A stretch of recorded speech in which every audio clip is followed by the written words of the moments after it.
Welcome back to another episode of In the Foxhole. I'm your host, JC Chanowski. And I'm Angela Schroeder. Hello there. Hello.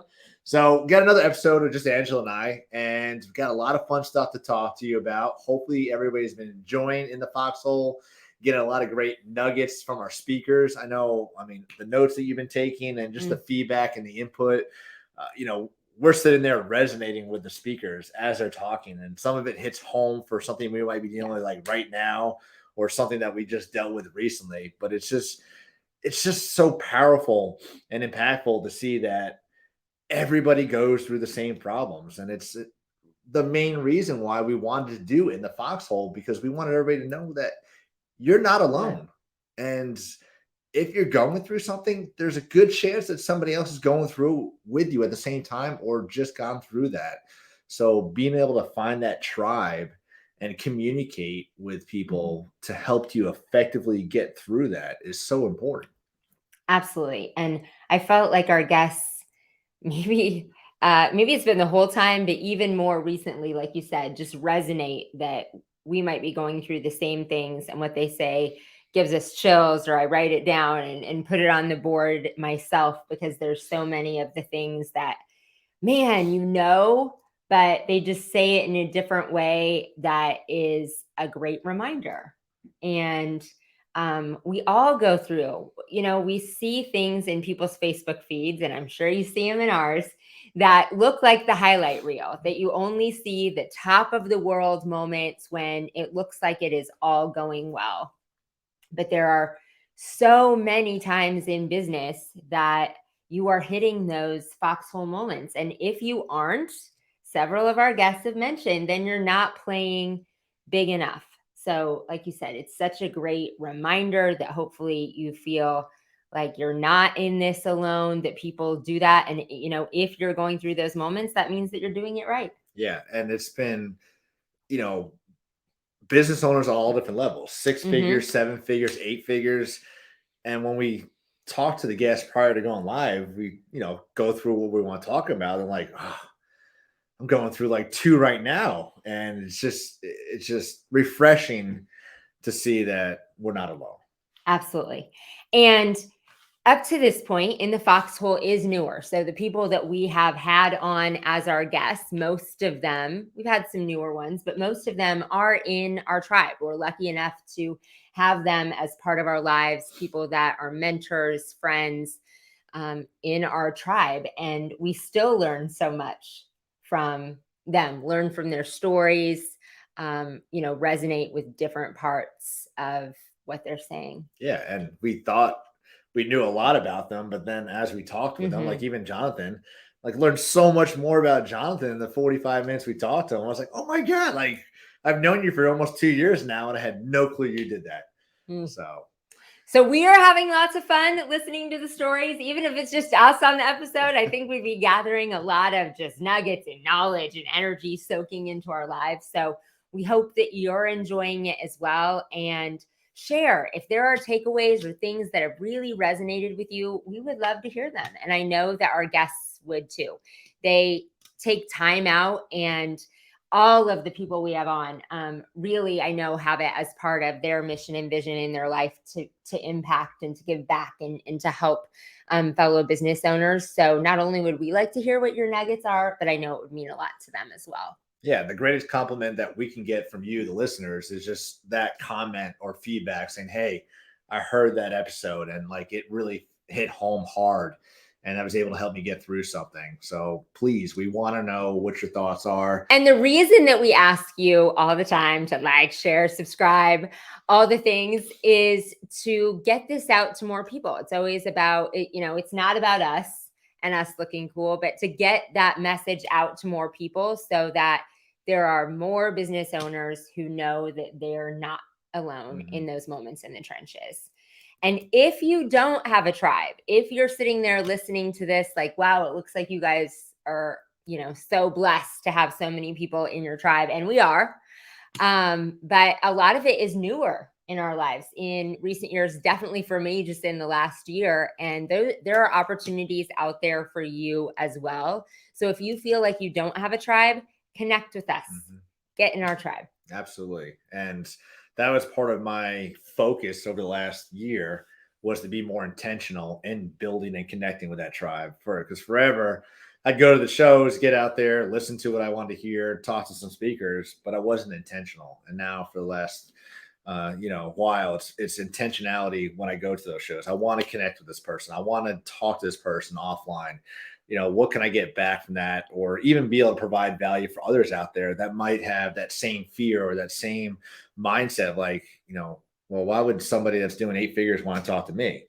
You know, but I don't know until I go talk to that person. So it's just getting that courage Mhm. to go there with a Yes. purpose and say, hey, I'm going to go talk to this person today. I'm going to go talk to Mike today. I'm going to talk to Angela today. At least shake hands, introduce myself, because that's blossomed in so many great relationships over the last year. Mm. So had I not done that and just had that fear, that mindset of like, they don't want to talk to me. No, when you go to these shows, people want to talk to you. They want to hear your stories. They want to talk to you and Mhm. give their experiences too, because it's not about me. It's about, you being able to grow from my pain, from my experiences, and benefit from that. I don't want to see you reinvent the wheel or go through the same painful mistakes and costly mistakes over and over. I want you to say, JC, thank you. Like, because of that tip you gave me, we were able to grow 5x or whatever it is. So that's where the true reward is, by getting out to those shows, networking, reaching out on social media and talking to people. Absolutely. I'm glad that you were intentional and courageous and talked to me.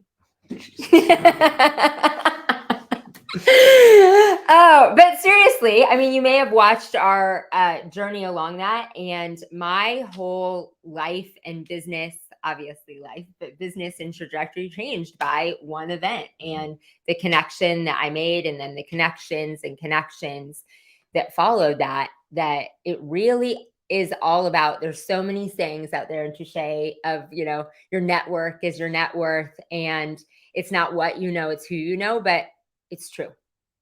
It's not just the tribe for the things. Those get you different places in business, to learn from the mistakes, to have a larger mindset and set bigger goals. It really is all about the connection that you make. So we often ask our guests, what wins are you celebrating, before we go into the foxhole moments? So we're going to talk about some wins right now.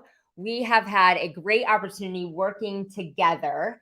JC connecting me to some fellow amazing business owners in the service industry, and being able to help them out with virtual assistants. Mm-hmm. Yeah, it's been, just it was, well, one part of it was a simple like, hey, I've got 2 rock stars right now. Do you know anybody that might need a virtual assistant? And I did a post and I just put out there that, hey, we have 2 incredible virtual assistants if anyone needs one right now. That led to 10 people messaging about it. Yeah. And you're able to fill seats for those like immediately for some people. And I found through that post, though, it was like maybe a lot of people out there know they need the help, Yeah. but they don't know how to ask for the help or who to ask for the help. And it just took that one post, and you were able to impact the lives of 5 businesses within a couple of days. Yeah. Getting in place with virtual rock stars. And now we're up to a couple dozen, probably. Yeah, even today I did another post about, talking about how much does a missed phone call cost you? Every time that phone rings and you can't get to it and it goes to voicemail, what did that possible phone call cost you? And for us, or even for you, let's just make it simple. Like, if your average ticket is $500 for whatever service you offer, and you have a closing percentage of 50%. So for every 2 phone calls that you're missing, you're possibly losing out on $500 in revenue.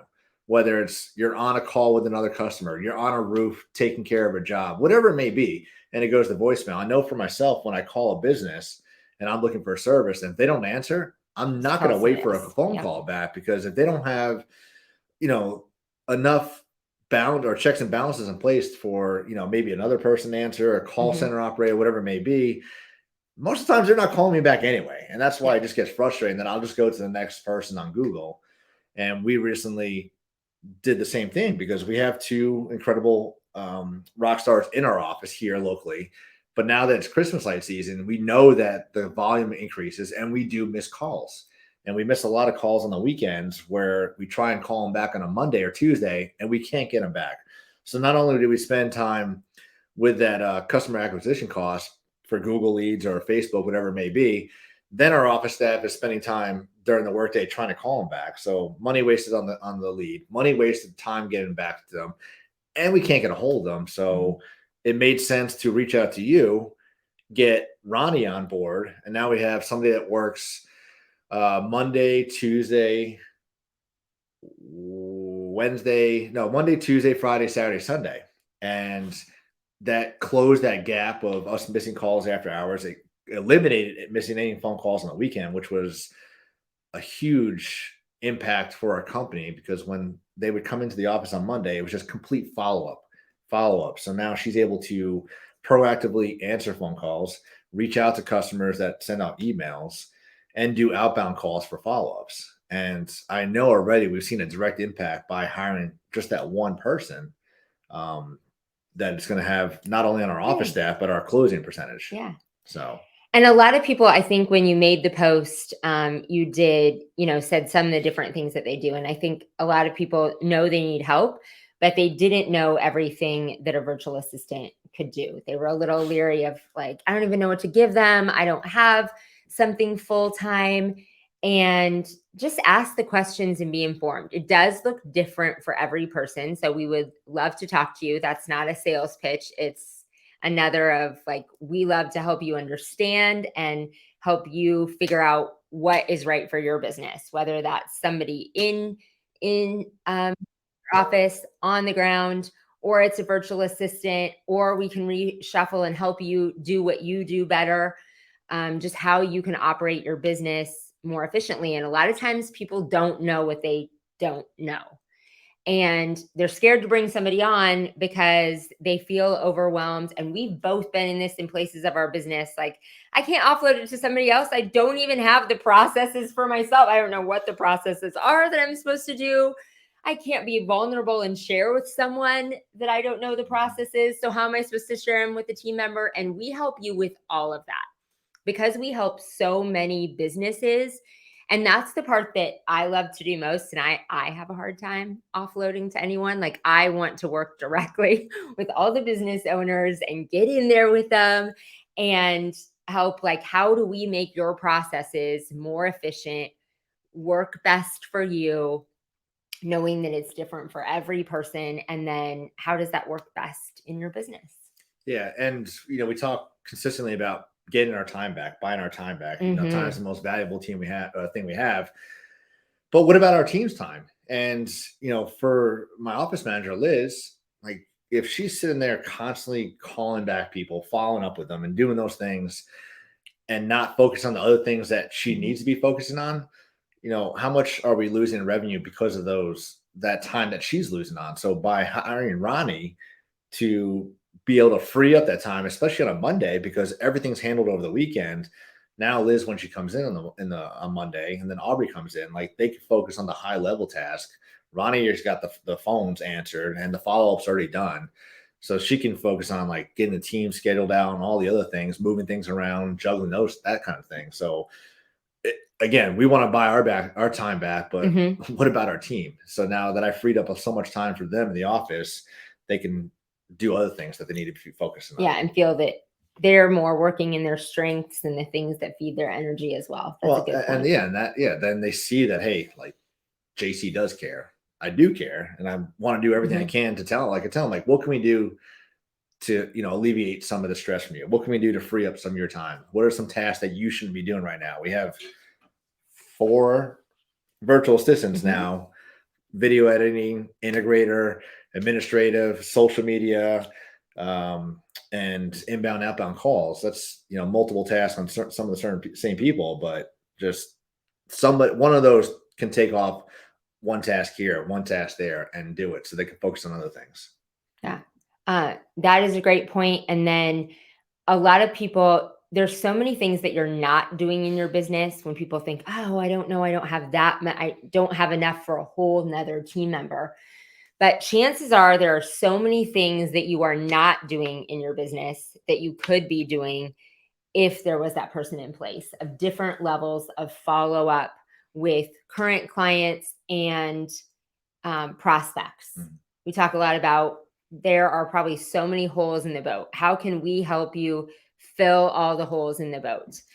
If you get a prospect in, like you said, it's not just about missing a call, but did you take the call and give a client an estimate, and where did they end up along the streamline? Are they just lost somewhere in your CRM? Did they ever get in your CRM? So really providing, getting a tight system together where you're plugging all those holes, you're following up with every prospect consistently, they feel loved on, and then you can put those systems in to follow up and provide extra touch points for your clients as well. Yeah, and a huge win. One of our big things we wanted to focus on this year was our follow-ups, because last year we saw that even if we closed 5% more jobs during Christmas lights, we would have hit 7 figures, just 5%. So with Sarah in place, my integrator, Alex in place, they've been doing an incredible job with email campaigns right now. Small win, but an email campaign they sent out to prospects who never said yes to a job. They just closed a $940 job because that email, she replied to the email they sent off, said, hey, yes, I'm still interested. I want to take advantage of this deal that we sent off to them. So, that one email closed $940. We have more coming, obviously, because it's early in the season. But when they shared that with me, like, that was so cool, because like they got excited. I got excited because, the things we're doing are working. Mm-hmm. So I love it. And that could be a whole nother episode on client follow-up. But because we're in this digital age, I forget how many it is. I feel like it's in the 20s. I don't know why I'm thinking 27. But it takes somebody that many touches to be reminded sometimes before they say yes. So how can you be using the team members in your office, virtual team members, using technology, you showed me a cool technology, AI, that can change and customize your voice to like say a client's name. You can use virtual assistants combined with AI to send videos and voice messages. And how many unique ways can you touch your prospects and touch your clients to, like I said, make them feel extra loved on and set yourself apart from other people? Speaking of wins, because not only was that win for the team a huge win, let's talk about a huge personal win together.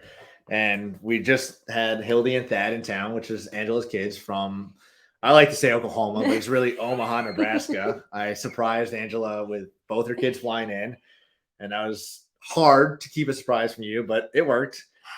And they arrived Thursday Totally night. Pulled it off. Oh, yeah. It was epic. But they arrived Thursday night, and went out to dinner. Then we went out to this new distillery here. I don't even know how the conversation came up. Somebody was sitting there, and somehow we were trying to decide what to do on Sunday. So this is Thursday night, and we didn't really have an itinerary for the trip. I don't know.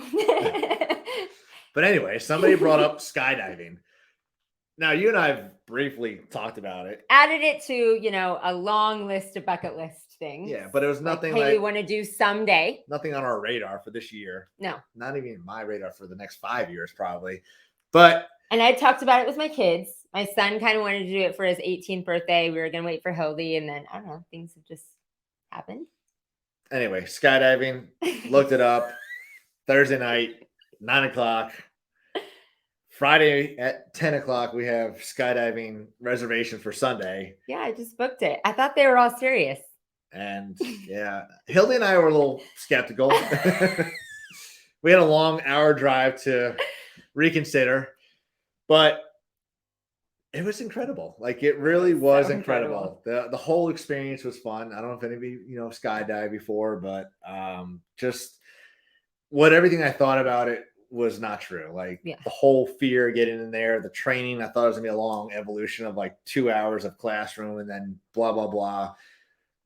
The training was literally this. Hi, my name is Jonathan. As he's putting my harness on, when you step up on the plane, I'm going to push you out. When you push out, you're going to hold on to the handles and you're going to bring your legs back until I give you the thumbs up. You good? Yeah. What'd you just say? And that was it. Like, it was a minute training. So we did tandem jumps, which is, I think you do tandems for a while, but yeah. I thought the same thing. I thought there would be it was this huge overcoming of fear. I have a story about Will Smith doing skydiving in the book. And I don't know if it's like the adrenaline of everyone. We all got kind of nervous in the end when you are actually 15,000 feet up in the air. In a little plane squishing like sardines. There's 2, 4, 6, 8, 12 people packed into like, I don't know, 20 square feet. And it was pretty crazy. And then they open the door, and then you see 4 just random jumpers going out. And then it got real for you because all of a sudden Thad gets up and he's like, gone. And then Hilly's like, gone. I'm like, oh my God, this shit got real. Then you get up and you're gone. I'm like, oh God. Oh my God, I gotta go. I gotta go. And the guy like inches me up there and he's got his hands on the thing. And I'm looking down. I'm like, where is everybody? You don't even see anything.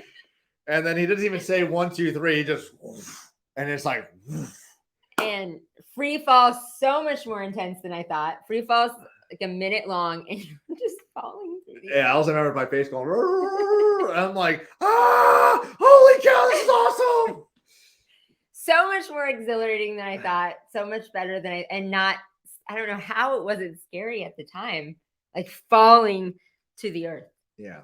And we did it over like an ocean, like not exactly over, but you could see the ocean, see the sound, see the intercoastal. And it was just, once we got down, I mean, the free fall was incredible. Then the actual parachuting part was pretty cool. Just it's like chill, yeah. Trying to find each other and see like, wait, I'm all the way over here, but I gotta get all the way over here. And like, how do they fly the parachute? But you know, it was one of those things like I had a fear of it. I didn't want to do it. I had no reason to want to jump out of a perfectly good working airplane. And we did it. And then now we're like, all right, well, where are we going next? Yeah, all of us want to do it again. Like in a new place, in a new like scenery, like some big new place. And my only fear, it wasn't dying. I mean, I guess part of it was. My fear was just falling out of the harness. Like, I don't know why. That was the part that just made it. Wasn't the parachute not working. And the guy that I jumped with, he's been doing this for 20 years. That's his profession. Like, I never thought to think that that's somebody's job in life was to be a professional tandem jumper. So that was kind of cool to see this guy travel the world to be a professional. So I would highly recommend. It was awesome. It was an exhilarating experience for all of us to do together. We talked about on episodes of like being in the foxhole together. And even though it wasn't like that, I think it's fun doing exhilarating moments and things, you know, together, that it is a bonding experience of you all like, here we go. Well, there's zero chance that I would have gone skydiving alone. Like there's no reason in this world I'd say like, oh, let's go skydiving in 4 days by myself.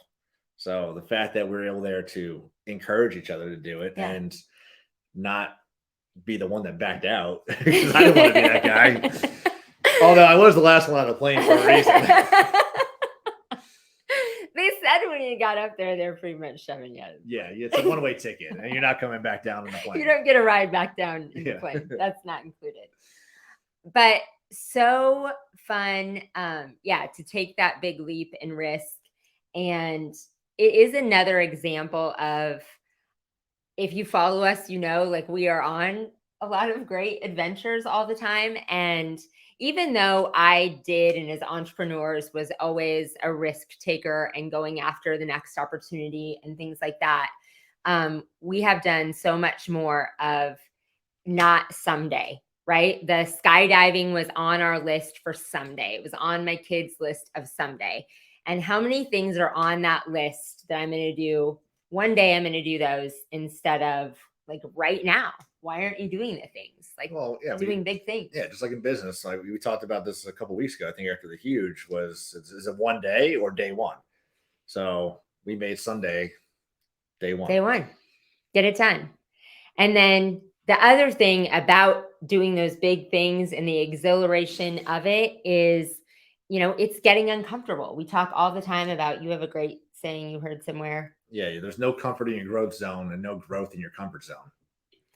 And so this was an example of intentionally getting uncomfortable. And even when you do things in your personal life to get uncomfortable, you learn that feeling, you learn what it feels like, and that gets stronger. You do it more often and you're ready to do those things in business too. Yeah. I mean, I had a fear of jumping out of a plane. Now I'm like, where are we going next? My beginning entrepreneurial stage, I had a fear of hiring. Now I'm like, who's the next hire? So Sometimes that now you look back, you're like, really? I was scared about that. Like, I should have hired months ago. So, all right. High five. That's another episode of In the Foxhole. We look forward to seeing you guys next week. Be sure to like, subscribe, and share. Take care.